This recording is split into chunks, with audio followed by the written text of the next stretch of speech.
আসসালামু আলাইকুম, সবাই কেমন আছেন? আশা করি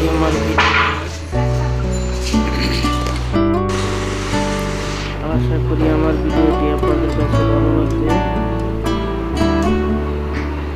ভালো লাগলে কমেন্ট, শেয়ার এবং সাবস্ক্রাইব করবেন। ভিডিওটি দেখতে থাকুন।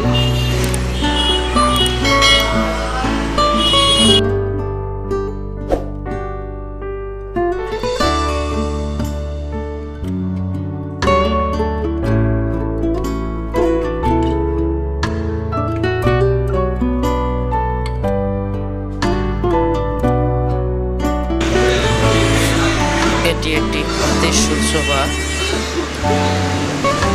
বানানো হয়েছে আকাশি কাঠের তৈরি। ইনি আমাদের বানিশ মিস্ত্রি, ফিনিশিং দিচ্ছেন।